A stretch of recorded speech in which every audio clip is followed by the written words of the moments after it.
Jess here with C-Fit Studio. Good morning. I have some good news for you guys today, and for some of you guys, you might consider it bad news. But let's go with the first one. First one, good news. Whatever your goals are, whatever you would like to achieve, it's up to you. You can do it. No one is standing in your way. Bad news, it's up to you. You have to do it. No one is standing in your way. So if you feel like someone is standing in your way, then that person, look in the mirror, it's probably you. So it sucks, but it's also really, it should be empowering. So today's vlog is about expectations. Whether you're a veteran client or you're a new person to weight loss and a healthy fitness lifestyle, it can be a little overwhelming with knowing what to expect. And I'm fixing the camera. There we go. Anyway, so when it comes to expectations, like, do you expect to achieve your goals like right away? Or do you expect to fight for the rest of your life and never really quite get to where you're trying to go? Do you expect your trainer to do all the work for you, or for you to have a bad day and for us to deliver a good mood on a silver platter during your workout? Do you expect to always like the exercises that you do? Do you always expect to hate the exercises that you do? Do you expect to eventually love this journey, or do you expect to hate it every single dragging step of the way? Mindset is so important when it comes to achieving a healthy lifestyle that I have to keep bringing it back because people tend to forget. And when you can grapple with how you address things mentally, it can change the world, really. Not only with all of this stuff going on today in 2020, the COVID world, but in your own lives. And it's important for you to recognize what your expectations are, and then to actually compare them to reality. And that will let you know that if you're worried, if you're fretting, if your anxiety, and unfortunately sometimes that can turn into depression, if that's actually real, or if that's just a scenario that you keep playing over and over and over in your head, because we kind of get stuck in a rut. And then, you know, everyone's in this cancel culture lately, which I cannot stand it. But the one thing I will say is cancel media. I hate how the media is just driving all of this anxiety, whether it's founded on a good thing or a bad thing. And so that can bleed over into our efforts of a healthy lifestyle, because we are so anxious about a lot of this stuff that we take that mental energy and we use it as an excuse to not actually get our workouts in, or we use it as an excuse to swing by some fast food, or to just order a pizza, or I'll just, heat up these frozen chicken nuggets or something like that. It's like we let it take away our willpower or our discipline, when really it hasn't gone anywhere. We're just a little exhausted. So again, back to the expectations. You have to know what your expectations are, and then you have to address them with reality. A lot of times we think we don't have enough time to do what we need to do, and period, point blank, you have plenty of time. I know single mothers with 4 or 5 children and working a job, making it work with a healthy lifestyle and taking care of yourself.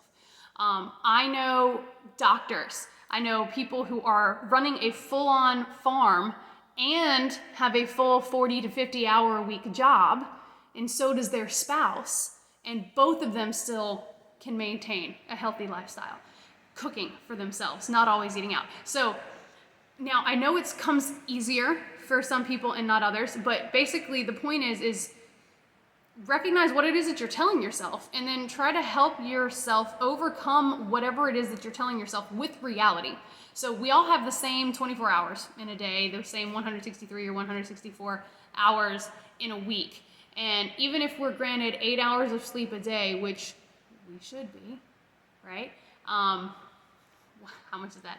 8 times 7 is 56. So that leaves like what, 102, 103, something like that, hours in a week, all right? So let's say minus 40 of that for working. That's still 60, all right? Divide that by 77, I'm sorry, look, I'm not a math major. What is that?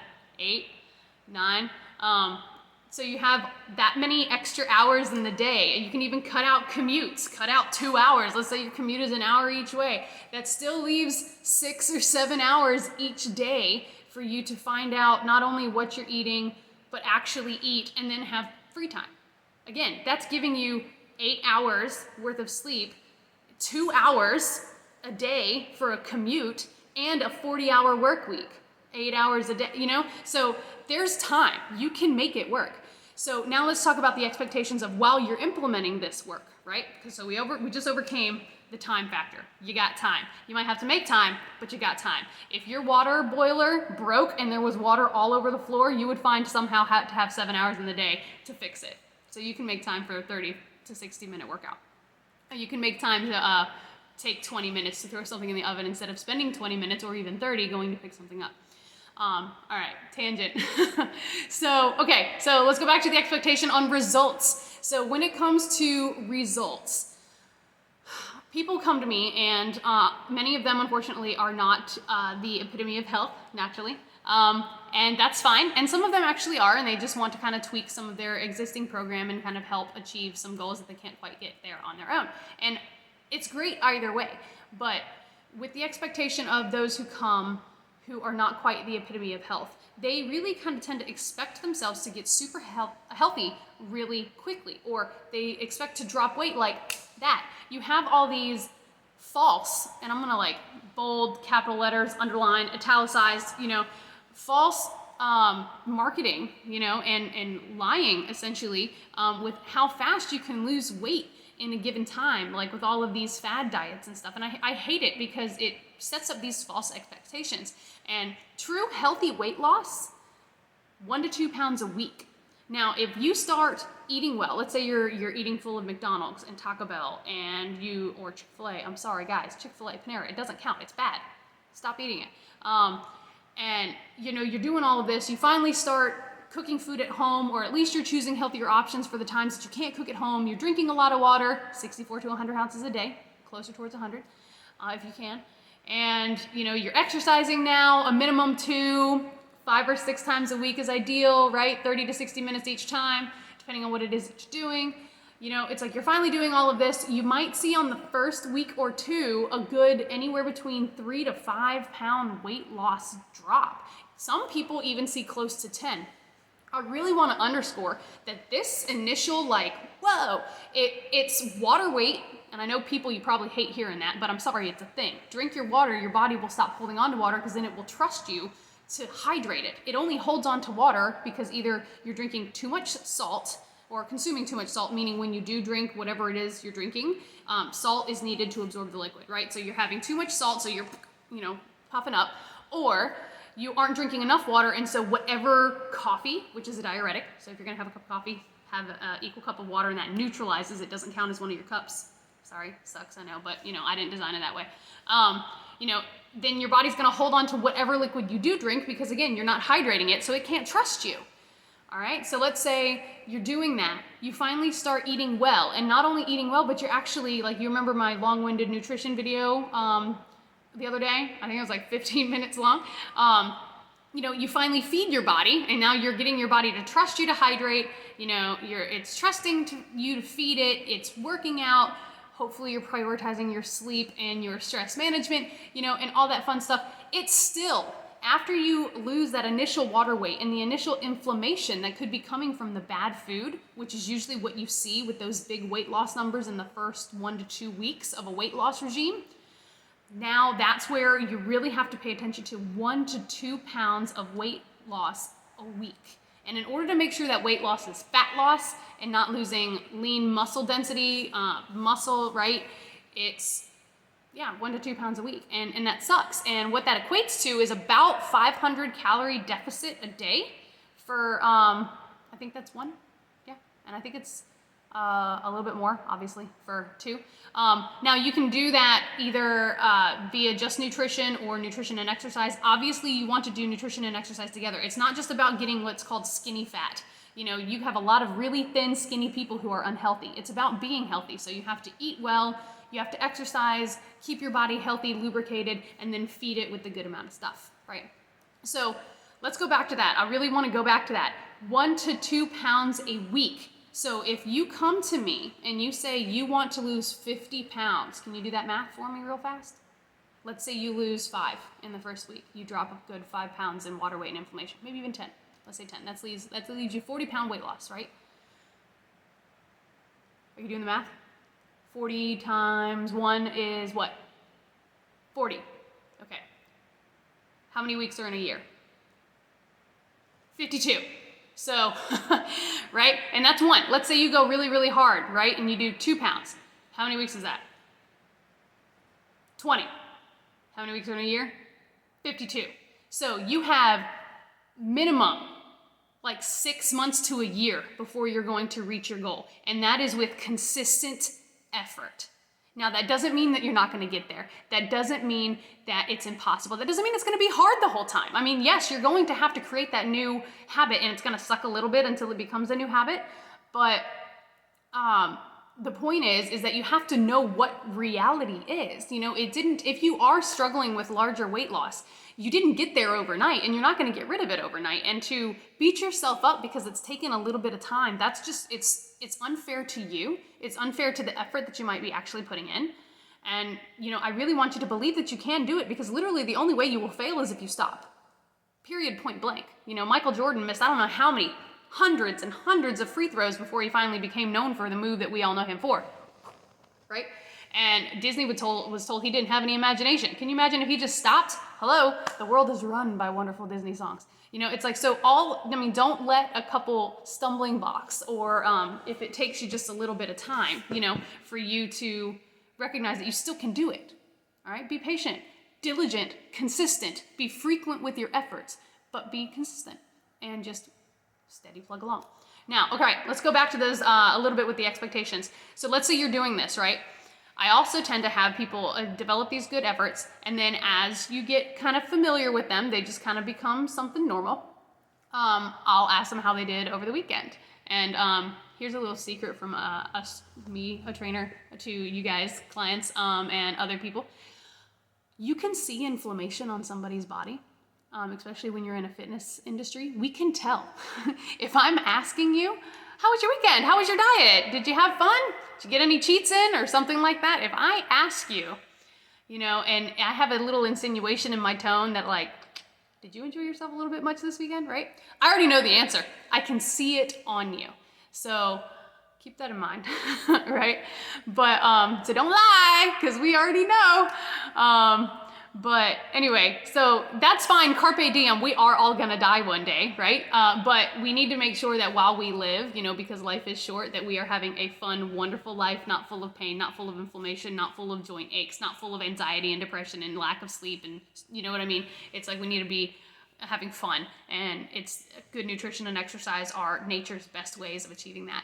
And, but again, you have to be patient with yourself. So, but if you are consistently doing that, recognize that you are basically taking a step back every single time you do that. And that's fine. Again, we are all gonna die one day, as much as we don't want to talk about it. So, I mean, yeah, have an ice cream cone occasionally, ideally non-dairy, but you know, whatever. You know, have a pizza occasionally, ideally gluten-free. You see what I'm doing there? You know, it's like, but the point is enjoy your life. But if you do it all the time, you're taking a step back, and you're taking a step back, and you're taking a step back. And you remember when we jumped back to where, like, when you first started your weight loss regime, where you're going to lose some inflammation and you're going to lose some water weight? Whenever you cheat like that, you're putting your water weight and your inflammation back on your body. So if you get on the scale the next day, it's going to be up, but that doesn't necessarily mean that you gained 3 pounds in a day. It takes 3,500 calories for you to gain a pound of fat. That's a lot of food, or a lot of not moving around, right?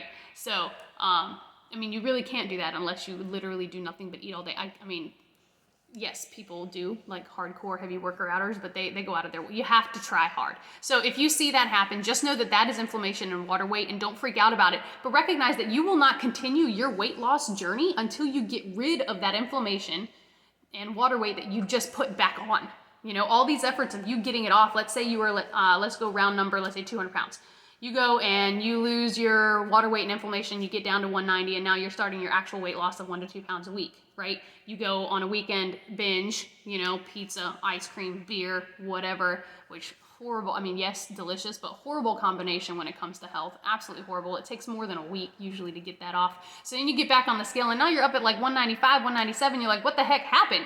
Where did this come from? I thought I lost this. Well, you didn't actually put it back on, but now your body's inflamed again. So now you got to go through the process, and this is where it gets sticky. Looks like this is a long video too. All right, maybe I'll make this like once a week thing. I don't know. But it's, then you got to go through the days of getting rid of that inflammation, which means you have to cut all that mess out and do what you did at the beginning. And then you've got to watch your body, the way your body looks, the way your body feels, and the way it looks like on the scale. Don't wrap up your mind in the number, but just use all of these tools together to get where you were before that weekend binge. And your true weight loss only begins once you get back there. Now, some bodies, not like somebody, but like some bodies can get rid of the inflammation pretty quick in a couple days. Most bodies, myself included, it can take a week or 2 weeks. Mine takes full on 7 days, sometimes 10 to get rid of a weekend binge. So if I'm gonna like gorge, it's like a decision, all right, I'm going to accept that for the next week, I'm gonna be puffy. I'm gonna feel myself like, sometimes you can feel just puffy, like you're just sitting there, right? I just like accept that that's what it's gonna be like for a week, and I have to not cheat at all for a week to get rid of that one day. All right, so expectation. So if you're doing that every weekend, you're never getting rid of that. So let's go back again, and then I'll wrap this up. You're doing all this work, you finally have a good, well-rounded idea of this 1 to 2 pound weight loss in a week, but every time you set yourself back like that, you're resetting, right? You gotta get rid of that inflammation, you gotta get rid of that water weight, and then, only then can you resume with that 1 to 2 pound weight loss a week, which means if you go and you lose your 1 to 2 pounds, let's say you're 2 pounds a week, you go and you eat pizza, ice cream, and have some beer, and then you inflame by 3 pounds, which is like 3 pounds of inflammation, but your scale will look like you went up a pound. You got to go however many days it takes for you to get back down to your original weight loss, and then continue to actually achieve that weight loss. So that doesn't mean you can never cheat. That doesn't mean that you're stuck not cheating until you reach your goal, but just recognize, I can't smack that stuff out of your hand for you. I can't do the workout for you. If you're going to show up, do your work. If you're going to actually make up this decision, stick with it. The world's going to throw a bunch of stuff in your way the moment you make that decision. You just have to decide, which means cut off all other options, right? What it is that you want more. And if you let your emotions dictate it, you're always really going to be spinning around in a circle of accepting the instant gratification, and usually instant gratification isn't what gives us long-lasting peace and joy and pride in and of ourselves, so in our abilities. So anyway, longest video as of yet. I think I will be cutting the frequency of these things down because I can't seem to shut up. If you guys have any questions, remember we do behavior change programs. I can help you implement some of this mindset stuff. I just really wanted to go over expectations because you really need to know what's real and what's a lie on the media, and you really need to decide what it is that you want and then implement that plan and have it to where when you implement it, it doesn't matter if you're having a crappy day or a good day. That's what you stick to.